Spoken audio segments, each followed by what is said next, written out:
Thank you very much. That's a great opening, great chairperson. You know, we like to do and mix it up. You're going to see today a lot of different speakers from different companies up here. So it's not just Spec-Right talking out. I love the dialogue that was just going on. How are you using the system? How's it working for you today? And what's your future plans? One thing I'm interested and excited about today is the maturity, which you would kind of expect of today's speakers, is growing. And there's some really interesting use cases. Not only what they're doing today, but obviously the vision that they have going forward. But first, I want to thank everybody for getting here. Take a deep breath. You know, I spent the last week in quite intensity. Laura and team know like who's coming, who's not coming, what's going on, how's the event shaping up. So thank you. Thank you all for traveling. I know it's tough to leave either your companies or your home during this continued pandemic. I also know that the travel is very challenging. We all have been affected by that. And so ultimately, thank you for being here. I really believe the content's going to be very rich today and tomorrow. Certainly tonight's going to be super exciting, so I'm proud of that event coming on. But really learn. This is the whole concept of Summit's about everybody coming together and learning. Year one, we kind of threw together in about a month and threw this little event together down the street at the Courtyard Marriott. So we've come a long way in a few years and really looking forward. We think next year we could double this event, if not triple it. So really excited for you guys to be here and kind of learn upon the journey. Definitely want to thank our chairperson. It's a thankless job, a lot of preparation. She's a natural at it. I also want to thank the introduction to chat with Matt yesterday. Again, really appreciate people stepping out of their comfort zone. And then ultimately, the Spec-Right team. It's a massive effort to put this on. And so thank everybody for all their efforts and energy. So with that going forward, I think the interesting part about thinking through this is I've really been, I guess, blessed or had a great career. I've really enjoyed what I've done. You know, there's obviously been very bad days and hard years, but ultimately the journey's been great. And one of the things I really enjoy, and that's why I like the presentation that Victoria just put on, was hearing everybody's stories and living with all these companies that make great and amazing products around the globe. And this is Dr. Alfonso Rodriguez down in Baja, California, a good friend of mine that we did a lot of business together over the years. And the Rodriguez family was probably the biggest innovators in growing fresh produce at the time down there. Down in San Quintin. And if you look at this person, this is what's always amazed me, is the challenges. I don't know if anybody's been down to kind of central Baja, but it's not the easiest place in the world to grow anything. I mean, it's a desert, right? Sitting on the ocean, and anybody that grows produce knows that the ocean is not friendly as far as insects and disease and all those things. So very challenging. No water, right? They put in salinization tanks. They put in the most state-of-the-art packing system. They even built a school and a hospital for their employees that had 5,000 employees. And ultimately they realized they're going to overcome disease by going to shade houses. And so they took 5,000 hectares and put it into 500 hectares of shade houses. Real innovators. So we did a lot of work together and had a great friendship together. And by the way, I didn't want this picture up here because I don't like my pictures anywhere. So this is not a great picture of me, but look at Dr. Alfonso. And we're in there, and it's so funny. You think about 500 hectares of greenhouses, it's big, right? That's a lot of area of these shade houses. We could never find each other. They call them like, you know, M42 or whatever, and so we're always lost down there. And one day we're in the car talking, he's like, man, I just wish it would be easier to find each other around here. And I said, well, just name the roads, like streets, you know, simplifying the complex. He's like, oh my God, that's a great idea. So if you're ever in San Quintin, go down there and there's Matthew Boulevard. It goes right through the 500 hectares of products. So love that, love the people around it. And this really did start to inspire me. You've got these amazingly smart people, and Victoria just talked about it, was like challenged with silly things. And that's really what the genesis of the whole company is. So part of the conversation today is really to help you go home and talk about this. And help you explain to your either senior leadership or your teams or your partners, why is this so important today? We're going to talk about it in more detail. But I love this. We're living a technology double life. You know, we live a really cool life until whatever time you start, 7, 8 o'clock in the morning. Then we kind of go into this weird world for the next 8 hours of spreadsheets, PDFs, and emails, and old legacy systems. And then we go home and our kids are sitting there, iPads, computers, touch screens on the house. And it's just mind-boggling to me. It almost should be the polar opposite. We should live in a high-tech world during the day and potentially a low-tech world in the rest of the day, which might be better, right? But I think that's a real good thing when you try to explain to your senior leadership or your other teams is use this picture. It shows the lunacy that's going on today in the manufacturing world. It should not be this way. So you think about the app. I don't know if everybody got to this cool app. I think Jill found it. Thank you for this event. We're all connected. We're all sharing. We're all talking about ride sharing. We're talking about cigars. We're talking whatever it is going on. And everybody knows the agenda. There's no emails. There's no phone calls. There's no, did you know about that? Oh, no, I missed that.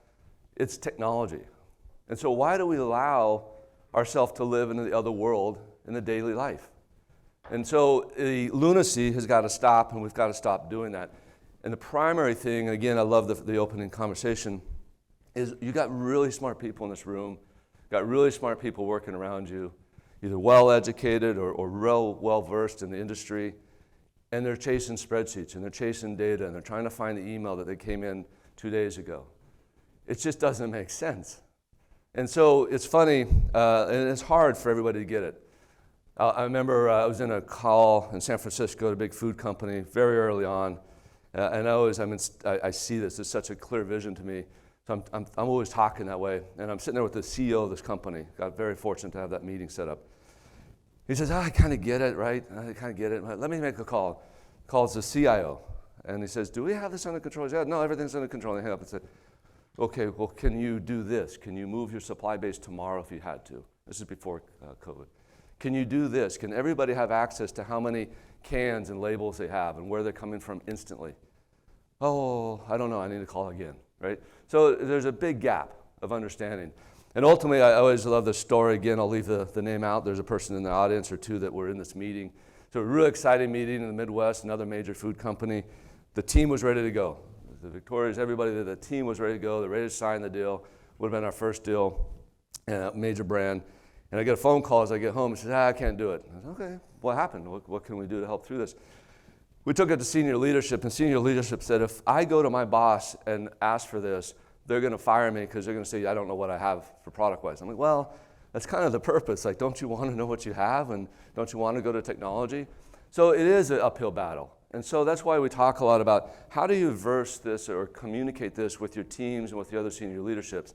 And I think, again, this is a great analogy. Everybody can understand this. Everybody uses technology today to make their life better in the personal world. So we need to do the same thing in the business world. And what's interesting is never more has there been more pressure on us, right? The supply chain issues are not going away. The human capital issue is not going away.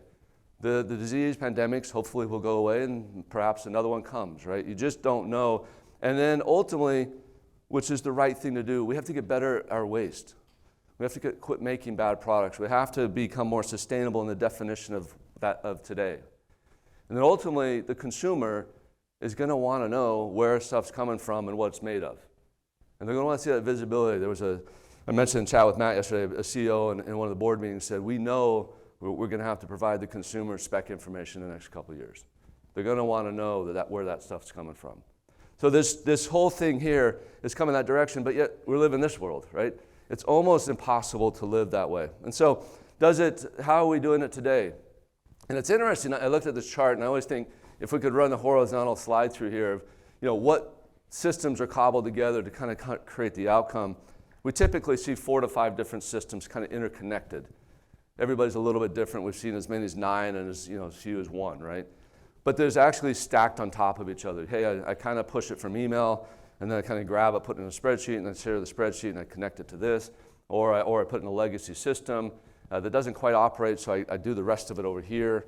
And that's just not efficient. And so it's crazy when you look at the backdrop that we have of the world and the chaos kind of behind us, and we're the frontline center people with it. We're trying to get product and equipment to the market, and yet we're not having the tools to get us there.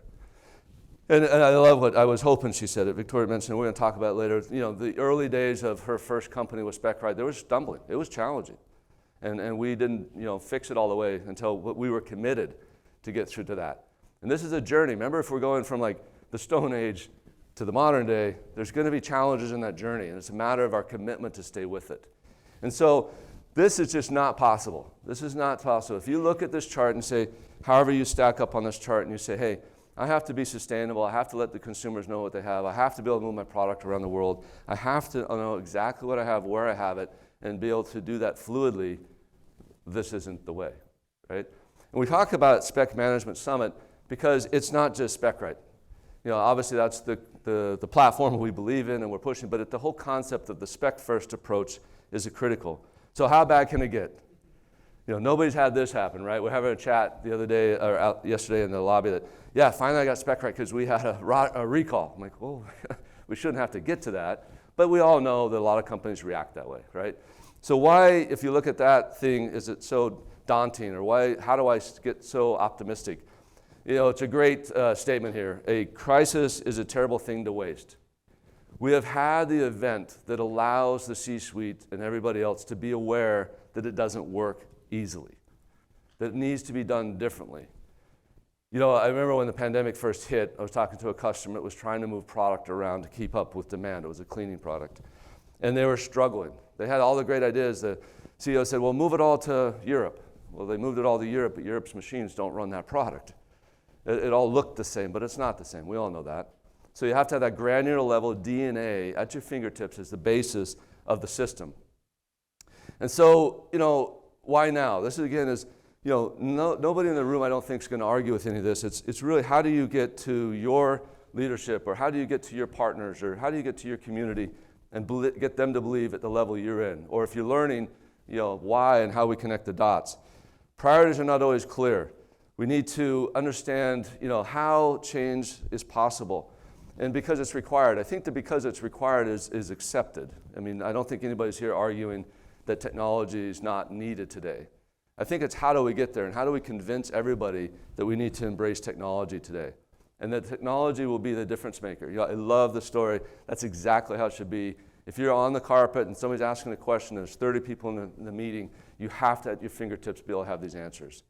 And that's the vision that we have. And then ultimately, the jumping over that vision is it proactively tells you, that's possible. Like you're going into a meeting about something, and that something could render these questions.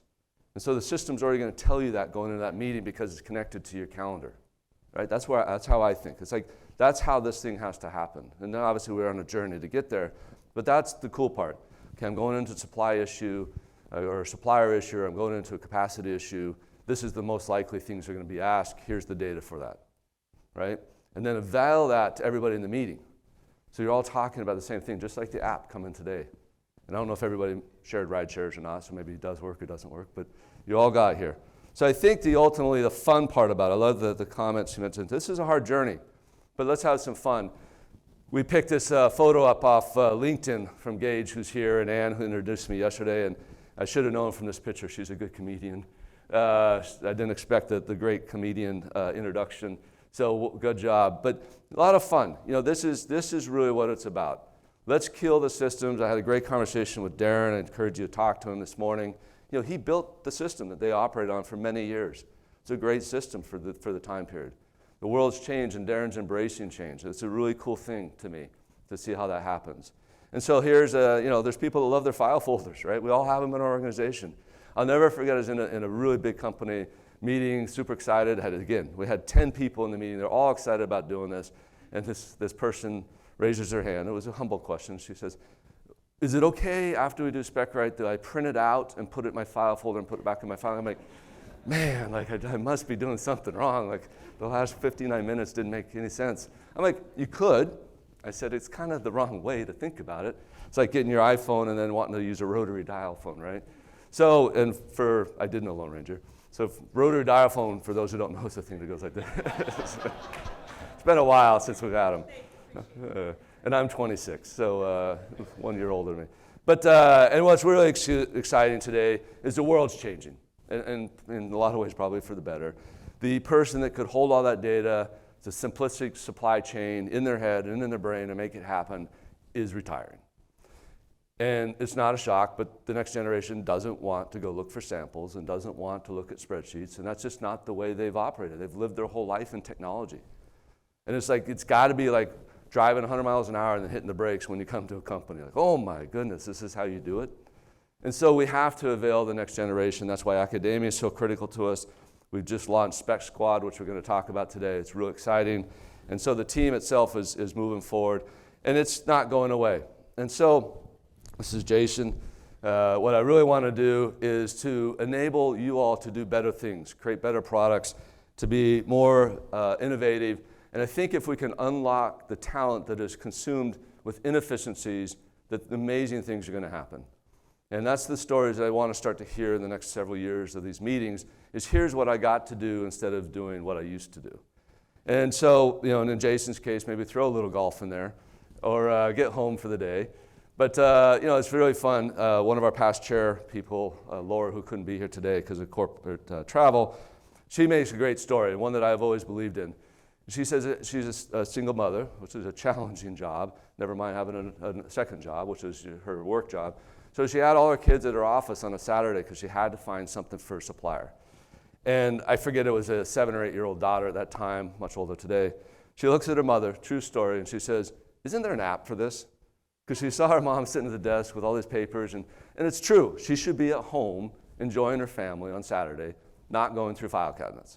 And so fortunately she is today, which is a good story of success. And then ultimately I talk about it, and I love it's not always easy. Hey man, there's going to be bumps. But we're committed to the process. There's not one person or one company that we've engaged with that we haven't had a bump or two. But we are internally committed to getting through them. We have a hierarchy call every Thursday and go through every account, and we mark them red, yellow, and green. And if they're red and yellow, we talk about them. What's going on? What are the resources we need to bring? Do we need to hire more people? We certainly know how to do that. So we can bring more and more people to the team. But ultimately, this is a great example.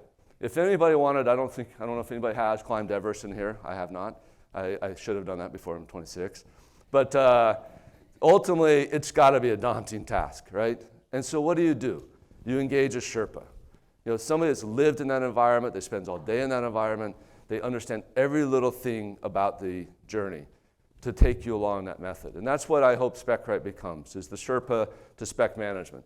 That we've done it, we've seen it, we need to go from learning to leading, and that's our journey right now. And I was telling a joke, it's a bad joke, but to Laura the other day, I have to tell it. I'm like, can you imagine like the Sherpas, like you see these people come up and I wonder if they take odds. Like this person's going to make it, that person's not going to make it. Because they've been seeing these hundreds of people, thousands for 20 years coming. They got it the mark. And I'd always go up to them, I'm like, just tell me my odds. Because if they're bad, I'm not going to go. Help me out. So we want to be that. We want to be your partner. And then ultimately, these are challenges. Laura talked about the credo. The credo is critical to the company. It is something we live and breathe. It's not something we put on the wall and then walk away from. We talk about it probably daily, about the value and how do we align ourselves to the credo. And one of them is that we make things less complex. That's the whole vision and goal of the company, to keep it simple as possible. And that's why I love the new naming. This is my baby, and Laura took it upon herself with a great team and come up with this great, simple, easy to understand event. It's a Spec Management Summit. So it's bringing partners, customers, potential customers, academia, resellers, all together, and other technology leaders to connect together. So at the end of the day, I want to again thank you for coming and being part of this process. I do want to talk a little bit about